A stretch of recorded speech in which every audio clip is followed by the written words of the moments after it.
Welcome back mga Lodi, maraming salamat sa suporta nyo sa channel. Sa mga hindi pa nakasubscribe pa-subscribe naman, like at share para updated kayo. Simulan na natin. Ang estado ng Frontera na magiging aking sweet honey jar. At ang senior knight dito na si Sir Bayern. Ay, tapat, makatotohanan, masipag, at lahat ay nasa ayos, pero kumpara sa kanyang effort, ang skills niya bilang isang knight ay pangkaraniwan lamang. Hindi. Baka mas mababa pa sa karaniwan? Isa itong kahihiyan. Isip ni Lloyd. Ang preparation para sa mga trabaho ay kompleto na. Ang listahan at impormasyon sa distribution ng lupa ay nandito at nakadokumento. Nagdesisyon kaming lutasin ang kasalukuyang reklamo para sa kulang at kaunting tao para sa bukid at input ng mga orc people at supplement ng coal mine manpower. At ang karatig na estado, nakapagpapirma kami ng kontrata para sa floor heating system na may 30% discount, net profit rate ay nasa 10%, at kung i-consider ang sales ng charcoal, ang final net profit ay 50%. Sunod naman ay tungkol sa water insulation at repair. Tuloy-tuloy na pag-uulat ni Bayern tungkol sa nangyari sa estado nang siya ay wala. Sir Bayern, saglit lang. Nang wala ako, ikaw ba ang nag-asikaso ng lahat ng yan? Usisa ni Lloyd. Ginawa ko lang naman ang sinabi mo sa akin na ako nang bahala sa ibang gawain. Wika ni Bayern. Napalingon naman siya sa may pintuan ng may sumulpot na isang tao. Meron akong ulat para kay Senior Knight. Ang loob ng huling flooring system ay nakumpleto na. Humihingi ako ng isang examination. Saad ng lalaki. Sige, salamat. Pupunta ako makalipas ang 30 minuto. Wika ni Bayern. Pumunta na nga sila sa construction site at chinek ni Bayern ang trabaho ng mga manggagawa. Nakumpleto nyo ito nang walang nagawang mali. Napakagaling. Puri ni Bayern sa mga manggagawa. Natuwa naman ang mga ito. Pakikonsidera na sa mga sandaling ito, ako ay napapatahol sa tuwa. Ngayon, kayo ang pinaka-importanteng individual sa travel team. Saad ni Bayern. May kakayahan siya. Napakagaling niya, isip ni Lloyd habang nakatingin kay Bayern. Sir Bayern, ikaw ay nabuhay sa maling time period. Kung ito ay sa Korea, nasa top executive director siguro siya ng isang asosasyon. Bonus. Kailangan ko siyang bigyan ng malaking bonus, isip ni Lloyd na manghang-mangha sa kakayahan ni Bayern. Nakatanggap naman ang ating bida ng notice na nakasaad na ang Frontera Estates home flooring system ay nakumpleto na. Ang flooring system ay ang Frontera style heating na malilimbag sa pahina ng pangkontinenteng kasaysayan. At malaking halaga ng RP ang maibabayad ayon na din sa construction achievements. Nakatanggap siya ng bonus RP na dagdag 400. Lumabas na ang paggawa ng maramihang floor heating system ay gawa ng mag-asawang sina Baron at Berenice. Ang mga taong ito ay may ibang kakayahan sa halip na sa estado. Kapag pinanggak ka, ang swerte ay nag-uumpisa na. Salamat sa bagong henerasyon, maraming iiyak o tatawa. Nakatingin ngayon sina Lloyd at Javier sa ginagawang storage room. Sa palagay ko ang malaking storage room na ito ay kailangang mag-imbak ng charcoal. Saad ni Javier. Oo, dahil maraming darating ngayon. Wika naman ni Lloyd. Gamit ang construction pay, nagawa kong mabayaran ang kalahati ng aming pagkakautang. Marami pa ding bayarin na naiwan tulad ng water bill ng kapitbahay naming pushover. Malapit na ako. Napakalapit ko na sa buhay na hindi ko na kailangan magtrabaho pa, isip ni Lloyd na tila nababaliw na dahil sa sobrang laki ng pagkakangiti niya at napansin naman ito ni Javier. Ang mukhang yan na nakikita ko palagi ay nakakadiri. Sarap na lang sa pakinbigla, isip ni Javier habang nakatingin pa din sa wagas ng ngiti ng ating bida. Bigla ay may tumunog at napalingon dito sina Lloyd. Ano yun? Saan nanggagaling ang tunog na iyon? Tanong niya. Ngayon ko lang din ito narinig pero ayon sa aking nalalaman, ito ay ingay ng isang trompeta na nagpapahiwatig na maging alerto tungkol sa pagdating ng Imperial Messenger. Wika ni Javier.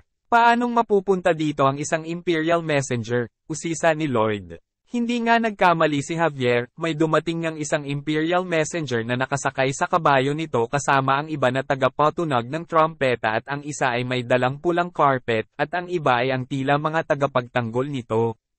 Inilatag ng utusan ang dala-dala nitong pulang carpet at biglang tumalon ang Imperial Messenger sa kanyang kabayo at lumapag ito sa carpet. Iniikot-ikot nito sa ere ang sulat na dala at inilahad ang tatak ng royalty. Nagpalakpakan naman ang dalawang alipin sa likuran nito.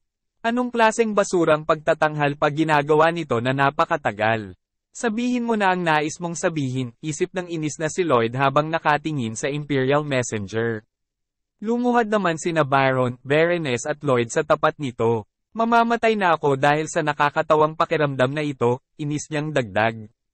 Mula pa noong sinaunang panahon, ang magigiting na mga hari, para sa kapayapaan at kaginhawaan ng mga aristocrats, citizens, at lahat ng tao. Wika nito. Dahil ba sa Cremo? Ang mga bagay na ginawa ko sa Cremo, isip ni Lloyd. Hindi lamang iyon, ngunit ang bigyan ng kaginhawaan ang mga citizens at pag-ako ng responsibilidad, dahil sa ganyang uri ng inspirasyon, ang kamahalan ay nagwika, na ang dalawang matatapang na bayani na tumalo sa Giga Titan ay nais niyang batiin ng personal at purihin ang kanilang nagawa, wika ng Imperial Messenger. Nakatanggap naman ang ating bida ng notice na nakasaad na tumaas ang favorable interest ng Baron ng dagdag 9. At siya ay nakatanggap ng 70 RP. Isa itong karangalan iyong kamahalan. Isa itong karangalan. Lubos kitang ipinagmamalaki anak. Pinagmamalaki kita, saad ni Baron habang naiyak sa sobrang tuwa. Sa kabilang banda naman ay yamot ang pakiramdam ni Lloyd na makikita sa kanyang mukha. Nagpapasalamat ako sa RP pero hindi ito magiging maganda, isip niya. Napakahirap ng pakiramdam ko noong nasa military service ako. Sapat na wala kang magiging problema sa trabaho. Kapag gumawa ka ng sobra at mas maganda higit sa kailangan mo, hindi mo ito magagawa. Kung kaya mo lang talunin ang istriktong tuntunin na yan, isip ni Lloyd. Biglang nagbalik tanaw siya ng panahong siya ay nasa military service sa Korea. Hoy Sergeant Kim. Narinig ko na taga-Civil Engineering Department ka? Maglagay ka nga ng heating system banda doon. Utos ng isang military sa kanya. Ang civil engineering ay hindi gumagawa ng construction. Saad niya habang naka-atensyon. Ano? Ayaw mo ba itong gawin? Tanong nito. No sir. Gagawin ko ito. Sagot niya. At iyon na nga, nakagawa ako ng malaking pagkakamali. Nag-aral ako ng maigi, at nagawa ko ng maayos ang nais niya, isip niya. Ikaw pala si Sergeant King? Mukha kang matalino. Gumagawa ka ba ng magandang summer house, tama ba? Tanong ng isa pang military. Ano? Ang dam sa village ay nasira? Sergeant Kim, bakit ang mga barracks ay wala sa ayos? Hoy, Sergeant Kim. Ang burol dito ay nakakasira sa landscape. Hoy, Sergeant Kim. Si Sergeant Kim ba? Magpadala ka dito ng telegram. Ilan sa mga utos kay Lloyd nang siya ay nasa military pa. Kapag ako ay naugnay sa mga monarch, ang komportableng buhay ng pagiging isang maharlika sa Honeyfield na buhay ay mamamaalam na sa akin, isip niya. Ang kautusan. Lloyd Frontera at ang kanyang kabalyero ay dapat na pumunta kaagad sa Royal Road, sigaw ng Imperial Messenger. Dapat tinapos ko na lang ito pagkatapos kong gawin ang sa ocean floor ng Cremo. Ang lobster na yun ay isinumpa ako, iyak na isip ni Lloyd habang nakayuko. Anong gagawin ko? Kapag pinili ako ng monarch, gagamitin nila ako bilang isang pushover sa mahabang panahon.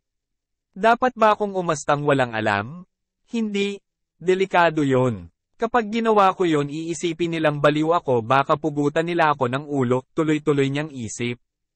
At umalis na ang Imperial Messenger pagkatapos mabasa ang kautusan. Ang ating bida naman ay mukhang nalugi ng pagkalaki-laki. Haggard na haggard ang kanyang itsura. Mukha kang nakatanggap ng death penalty sa itsura mo. Pang-aasar ni Javier. Oo, tama ka. May magaling kang panghusga. Pagsang-ayon naman niya. Isa itong hindi inaasahan. Kung ito ay si Sir Lloyd. Sa aking palagay ay magiging masaya siya, isipin kung paano siya makakakuha ng pera mula sa mga monarch. Pagpapalubag loob ni Javier. Mukhang nakuha naman niya ang atensyon ng ating bida at ito ay napatingin sa kanya. Meron akong nakuhang impormasyon. Ang personalidad ng Reyna Magentano. Ang kanyang hinaharap. Ang sitwasyon ng Royal Road. Kapag ginamit ko ang impormasyong iyan, magkakaroon ng paraan. Tama si Javier. Kapag nangyari ang tulad nito, ilabas na lang natin ito sa Royal Road, isip niya habang nakangiti. Bumalik na ang kanyang sigla sa tulong na din ni Javier. At hindi rin nagtagal ay nakaluhod na sina Lloyd at Javier sa harapan ng Reyna. Lloyd Frontera at Javier Asrehan, itaas nyo ang inyong mga ulo. Utos ng Reyna na sinunod naman kaagad ng dalawa. Sa kanilang pagtaas ng mga ulo sa pagkakayuko ay nakita nila ang kagandahan ng Reyna. Wow! Natakot ako ng ilang segundo. Ang kanyang presensya ay hindi biro, isip ni Lloyd. Binabati ko kayo kamahalan. Ako si Lloyd Frontera ay nakadaupang palad na nagmamay-ari ng Royal Road. Wika niya habang nakayuko. Ikaw, tanong na may pagtataka ng Reyna. Akala ko ang taong katabi niya ay siyang Maharlika. Dagdag nito, tulad ng nangyari sa Cremo, muli na namang napagkamalan ang ating bida bilang isang alalay ni Javier. Siya ba ay si Javier Asrehan? Nasesense ko ang kakaibang mana flow sa iyo. Mukhang kaya mong makasparring ako. Saad ng Reyna. Paumanhin. Ako ay isang bantay lamang. Nakayukong sabi naman ni Javier. Tumingin lang sa'yo at nalaman kaagad niya na special si Javier. Inaasahan ko na ito sa isa sa dalawang pinakamagaling na swordmaster sa kaharian. Ang pagiging hilaw at pagkilos ng hindi pinaghahandaan at walang ingat ay hindi uobra sa kanya, tuloy na isip ni Lloyd. Narinig ko kay Cremo ang tungkol sa ginawa mo. Kaya binabati kita para sa iyong lakas ng loob at sakripisyo. Pero, hindi ako ang tao na humuhusga base sa kanilang rekomendasyon. Naniniwala lamang ako kapag nakita ko ito. Wika ng Reyna. Inaasahan ko na, isip ni Lloyd. Lloyd Frontera. Ako mismo ang susubok sa iyong kakayahan. Dagdag ng Reyna. Nandito na. Ito na ang the best of the best. Isang special na oportunidad. Gintong pagkakataon para makuha ang kontrata mula sa Reyna, isip niya habang nakangiti. Tatanungin kita, sa napapanahong henerasyon at sitwasyon kung saan tayo naruroon, ano sa palagay mo ang pinaka-importanteng kailangan sa construction ng Royal Road Magenta? Tanong ng Reyna. Mag-uumpisa pala ito sa isang quiz, isip ni Lloyd. Pinaka-importanteng construction na kailangan ng sabi niya. Siyempre alam ko. Dahil alam ko ang lahat patungkol sa nobela. Isip niyang muli, kung isa ka talagang talentadong tao, mapapansin mo ito kaagad pagkatapos mo makita ang lahat. Kapag hindi mo ito napansin, hindi kita matatanggap. Saad ng Reyna sa kanyang sarili. Ang pinaka-importante kailangan pang construction ng Magenta ay ang pagbagsak ng palasyo ng kaharian, isip ni Lloyd. Ang ilog ng Magenta na tumatawid sa Royal Road. Kailangan magtayo ng panibagong tulay sa kabila nito. Wika ni Lloyd. Isang tingin lamang ang ginantay ng Reyna sa winika ni Lloyd. Sa tingin ko hindi niya ito masyadong nagustuhan. Dahil hindi ito ang sagot na inaasahan niya.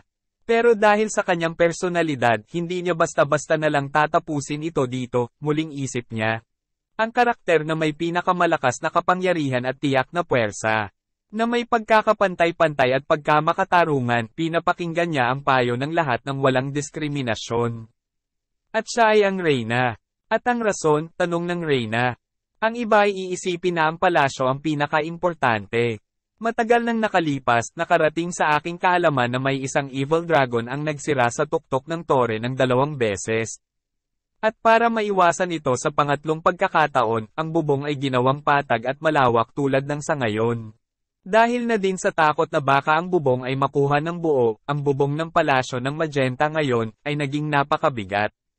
At dahil sa bigat na iyan, dinidiinan nito pababa ang lupa at nga haligi, na nagiging dahilan upang maging mahina ito. Ganun pa man, ang pangangailangan tungkol sa palasyo ay maaring isantabi muna. Dahil sa aking paghuhusga ay iyan ay hindi masyadong mahalaga sa ngayon. Sabi ni Lloyd. Nagtaka at nagulat naman ang Reyna sa sinabi niya. Tinignan lamang niya si Lloyd na tila may halong inis. Ang aroganteng taong ito, kahit alam niya ang sagot na nasa isip ko, sumagot pa din siya ng iba. Isip ng Reyna na nakatingin pa din kay Lloyd. Alam kong alam ng Reyna na iba ang isinagot ko kahit alam ko naman ang totoong pang-aasar sa niya sa Reyna sa kanyang isipan. Alam niyang alam ko na kahit may tamang sagot sa aking isipan, sumagot pa din siya ng ibang kasagutan. Isip niya, paulit-ulit ang dalawa sa pag-iisip, pareho lang naman ang kanilang iniisip. Maski si Messenger ay nainis na doon sa paulit-ulit nilang pag-iisip. Tumigil ka na, pwede ba? Pakiusap ni Messenger. Ngiti lang ang iginanti ni Lloyd. So ibig mong sabihin, gusto mong makipaglaro sa akin? Isip muli ng Reyna habang nakangiti ito at lumabas sa likuran nito ang isinisimbolo ng kanyang pagkatao. Isang mabangis at nag-aapoy na layon. Paano? Isa lamang akong nanghihingi ng pagkain. Construction order. Construction pay, isip ng asong pagkatao ni Lloyd. Mukhang nagkakaintindihan sina Lloyd at Reyna kahit hindi sila nagsasalita. Dahil kung ano ang iniisip ng Reyna ay siya ring naiisip ni Lloyd. Ang kasalukuyang tulay sa ilog ng Magenta ay naayos na ng 12 na beses. Hindi nito kaya ang paglaki at paglakas ng agos tuwing tagsibol at ito ay panakanak ang bumabagsak. Kapag ito ay bumagsak muli, ang ikinabubuhay ng mga tao ay magiging hindi komportable at malaking pera ang kinakailangan muli, kaya ang construction nito ang mas importante sa ngayon dahil hindi natin kayang pigilan ang inang kalikasan. Paliwanag ni Lloyd. Kung papayagan mo lang kami na gawin ang construction, gagawa kami ng tulay na hindi guguho dahil sa agos ng tubig tuwing tagsibol o ng kahit pa ang pag-anod ng yelo. Dagdag niya. At ang sinasabi ko ay ang modern suspension bridge, isip niya. Sinisisi niya ba ang aking paghatol? Paano ang isang tulad niyang arogante at walang ingat na tao, sa haba ng aming pag-uusap, nagugustuhan ko ito, patuloy na isip ng Reyna. Napalunok na lamang si Lloyd na tila kinakabahan habang naghihintay ng sagot ng Reyna na napansin naman ni Javier. Hinihingi ko ang buong detalye patungkol sa tulay na nais mong gawin. Saad ng Reyna. Nagmukhang demonyo naman agad ang pagmumuka ng ating bida sa kanyang pagkakangiti. Salamat, tugon naman ni Lloyd. Ayos. Alam kong magugustuhan niya din yon. Ang mga nag-over-flatter ay kinamumuhian. At ang mga may lakas ng loob at may pananalig ay binibigyan ng magandang pananampalataya, isip niya. Ipinaliwanag ng detalyado ang tulay na nais niyang gawin sa Reyna tulad ng hiniling nito. Sa dami ng kanyang pagpapaliwanag ay tila hindi na matatapos ang kanyang sinasabi. Tigil. Tigil. Tama na yan. Bigla na lang ayoko nang marinig ang tungkol dyan. Pigil ng Reyna kay Lloyd. Ito ang Reyna ng Magentano. Ganun pa man, siya ay pinagtaksila ng iilang taong kinagigiliwan niya at dahil dito ay nawala sa kanya ang isa niyang braso. Siya ay naging monarkiya ng mga massacre. Ngunit yan ay kwento 3 taon sa hinaharap. Sa ngayon, siya ay ang mabuting Reyna na nakikinig kahit sa pinakamababang alipin. Paano kung gumuho ang tulay? Tanong ng Reyna. Mag-aal sa balutan ako, at tatakbo sa dayuhang bansa. Isip ni Lloyd. Pwede mong putulin ang aking gulod, saad niya. Pero, habang ang tulay na aking gagawin ay patuloy na nakatayo, pakiusap ko na ang estado ng aking pamilya ay tiyak na ligtas, hiling niya. Hahaha, tawa ng Reyna. Bigla naman niya akong pinapatawa. Isip ng Reyna. O sige, papayagan kita na gawin ang nais mong gawin. Pinapangako kung ikaw ay bibigyan ng karapat-dapat na kabayaran at nag-estado ng iyong pamilya ay aking iprepreserba, wika ng Reyna. Bigla naman may inilabas na papel ang ating bida at inaabot sa Reyna. Nagtaka naman ng Reyna kung ano ito. Ano naman yan, usisa ng Reyna. Ito ay isang kontrata, maaari lamang na kayo ay pumirma. Saad ni Lloyd. Nais mo bang sabihin na hindi mo pinaniniwalaan ang aking pangako? Inis na saad ng Reyna. Nagsulat siya ng kontrata bago pa siya pumunta dito? Ang lalaking ito talaga, isip niya. Hindi po kamahalan, sa kontratang ito ay nakasulat na kapag hindi ako naging tapat sa aking paggawa sa construction ng tulay ay maaari akong makatanggap ng mabigat na kaparusahan. Maaring pakikonsidera ito sa tulad kong mabait na tao na hindi makakapagkatiwalaan. Sa laysay niya, wala naman nagawa ang Reyna kundi pumirma sa kontratang iyon. Nakakapagtaka, sigurado akong ako ay maaaring masangkot sa isang gusot pero hindi ko naman nararamdaman ang pagkagalit. Isip ng Reyna habang pumipirma sa kontrata. Ikinararangal ko ito aking kamahalan, saad ni Lloyd sabay tuwad habang hawak-hawak ang kontratang may napirmahan na ng Reyna. Anong meron sa puwet na yan? Tanong ng Reyna dahil sobrang nakayuko si Lloyd na nakausli na ang kanyang puwet. Hindi ko kasi maibaba pa ang aking ulo sa inyong harapan hawak ang inyong kontrata na mayroong pirma nyo, aking kamahalan kaya sinusubukan kong ibaba pa ang aking sarili. Pagpapaliwanag ni Lloyd. Naiintindihan ko kung ano ang gusto mong sabihin, pero pwede ba ibaba mo na yang puwet mo ngayon din? Ayokong makita yung pagtuwad-tuwad mo dyan, wika ng Reyna. Habang naglalakad paalis sina Lloyd at Javier kasama ang isang butler ay hindi maalis sa isipan ng ating bida ang napakasayang nangyari ngayon. At dahil dyan siya ay napapasayaw pa sa sobrang kasiyahan. Umikot-ikot siya na tila turumpo. Nakita mo ba yon? Ang lalaking naririto ay ang nag-ripped off sa harap ng Reyna. Ang kontrata, isip ni Lloyd na naintindihan naman ni Javier kahit di sila nagsasalita. Ang kawalang galang mo ay pwedeng magpalipad sa ulo mo. Hindi ko kayang sanggay ng espada ng Swordmaster, kaya pakiusap huwag ka na muling lalagpas sa linya, ganti naman ni Javier sa kanya. Kamahalan, matalino siya at mabilis magkalkula. Wika ni Cale. Napansin mo din pala yon, Cale? Mas mabangis pa siya kaysa sa inaasahan ko. Saad ng Reyna. Hindi ka ba nasisiyahan sa kanya? Tanong ni Cale. Hindi ako nasiyahan, simula pa lang nang isipin niyang kaya niya akong matalo. Pero mukha siyang walang kwenta sa ginagawa niya. Medyo cute lang, salaysay ng Reyna habang nakangiti. Makalipas ang ilang araw. May dala-dalang malaking bag ang ating bida, handa na niya umpisahan ang proyektong pinirmahan ng Reyna. Magiging maayos ka lang ba nang ikaw lang mag-isa? Tanong ni Javier. Bakit kailangan ko pa ng tagabantay sa kaharian na may magaling na seguridad? Tanong pabalik ni Lloyd. At alam mo naman, nakakainis maglakbay kasama ka.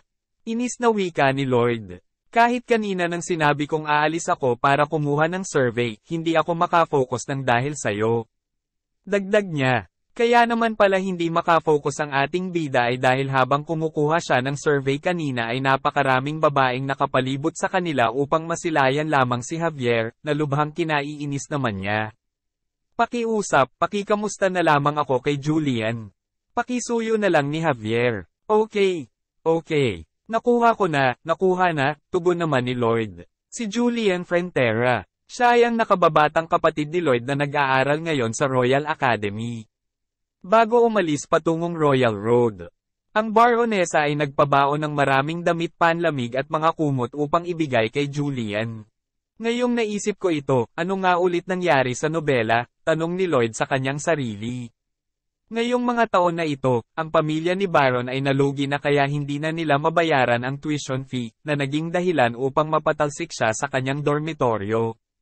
At namatay siya. Nakasalubong siya ng isang magnanakaw habang naglalakad sa kalsada isang gabi. Dagdag niya. Pero ngayon, wala nang ganyang mangyayari. Ang magligtas ng buhay ng iba, napakakul ko hindi ba? Mayabang niyang saad. Kaya, tara na at puntahan ang aking nakababatang kapatid na hindi ko alam kung ano ang itsura. Yaya niya sa sarili niya. Sa Royal Academy ng Magenta Kingdom ay nakarating na ang ating bida at kaharap na ang kanyang nakababatang kapatid. Ano? Tanong ni Lloyd. Bakit nandito ka? Tanong nito. Alam kong kaedad niya si Javier, pero ang liit niya. Tignan mo ang mukhang yan, gaano ba kabuzzer ang Lloyd na ito, yan siguro iniisip niya. Ang nakababata kong kapatid ay ganyan makatingin sa akin.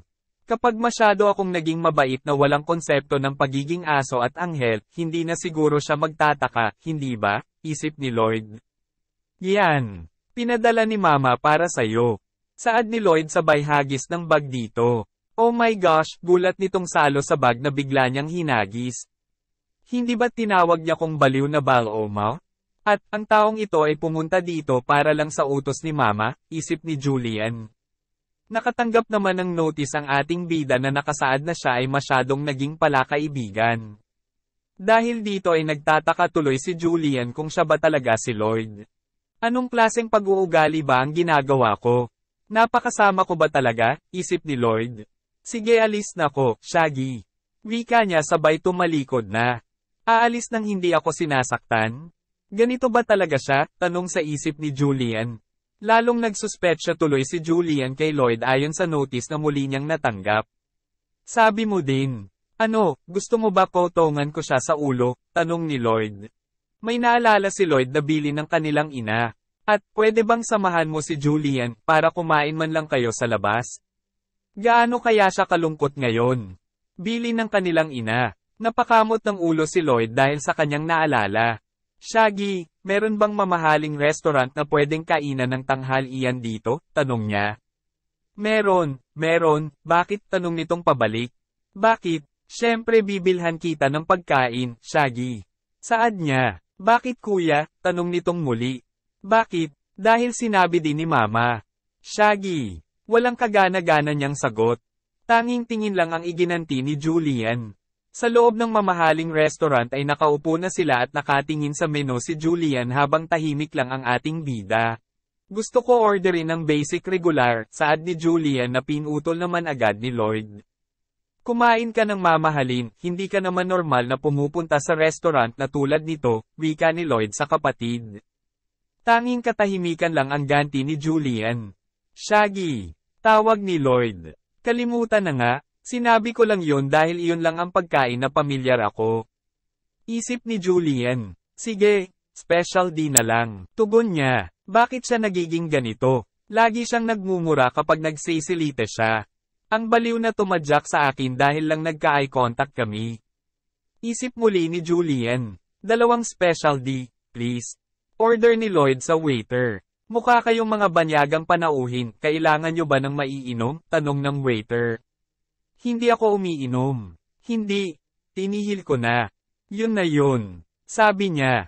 Ano? Ang lalaking lasing 24 na oras at kumikilos ng walang ingat ay tumigil na sa pag-inom ngayon, tak ang isip ni Julian.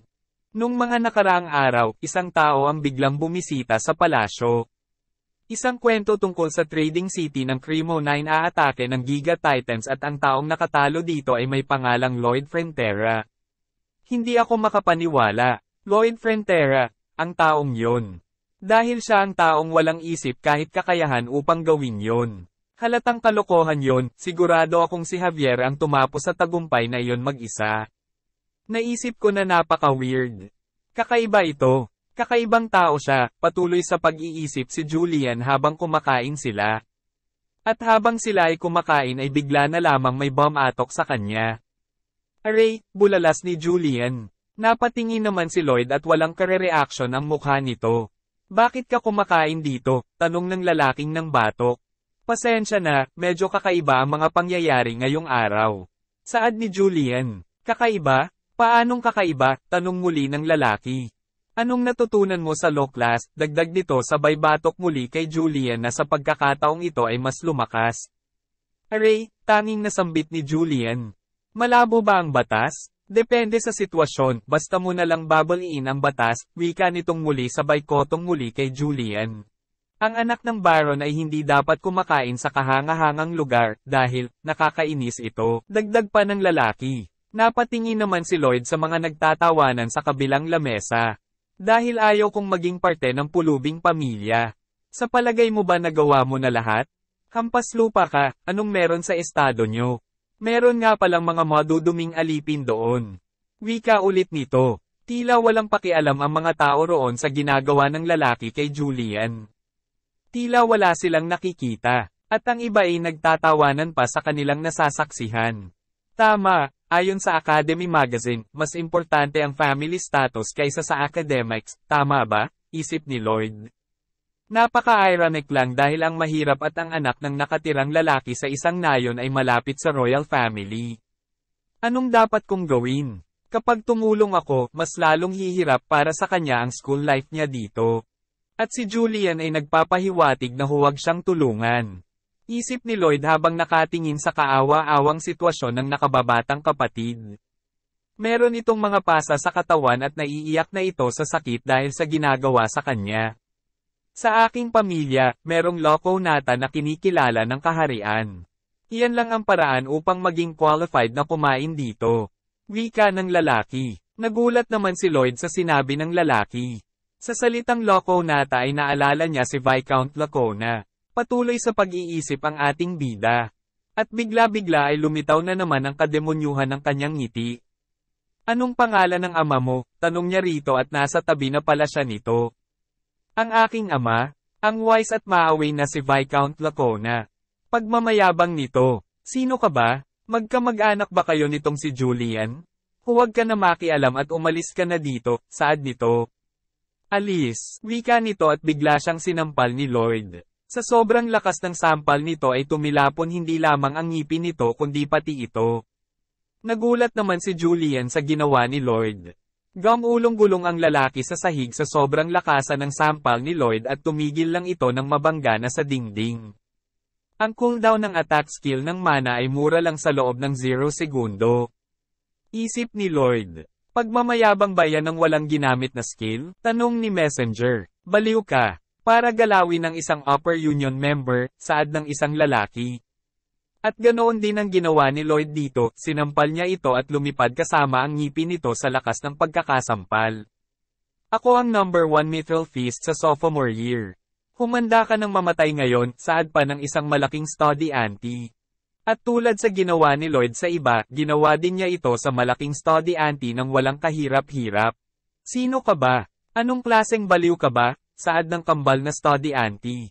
Lumabas kayo. Ang Count Twin Brothers na tinaguri ang The Black Dragon's Twin Horn. Hindi niya na mabubuhat man lang ang buto niya ngayong nasa harapan na niya ang kombinasyon ng dalawa, wika ng kung sino. Kambal na sampal naman ang ibinigay ni Lloyd sa kambal. Anong sinabi mo? Double horn? Ikaw ba yun? Saad ni Lloyd. Ano? Hindi, sabi nito sabay sinampal din siya ni Lloyd. May natitira pang mga study auntie sa paligid. Nanginginig naman ang mga ito na baka sila ay madamay. Wala kaming sinabing kahit na ano. Wika nito. Tumawa kayo, wika ni Lloyd habang nakatingin sa dalawang study auntie. At sinampal niya din ang mga ito. Ang anak ni Viscount ay aatake kay Lloyd, naka-recover ito at handeng suntukin si Lloyd. Mamatay kang baliw ka, wika nito. Nataman si Lloyd sa suntok nito. Kamusta naman ito, ang mana punch ng genius mana user na tulad ko? Wika nito, si Diego Lacona. Siya ay 21 taong gulang. Ang batang lalaking ito ay pinagsisihan ang kanyang ginawa. Tinamaan ang ating bida sa suntok na iyon na naging dahilan upang magdugo ang kanyang ilong. Isang suntok lang, saad ni Lloyd. Nagulat naman si Diego dahil sa naging itsura ni Lloyd. Nagmukha itong demonyo at napakalaki ng bibig dahil sa kakatawa nito. Huwag kang lilipad, saad ni Lloyd. Hanggang dito na lang muna ang kwento. Huwag kalimutang i-like ang video at mag-subscribe, pahit na rin ang notification para sa mga susunod na video. Maraming salamat, hanggang sa muli.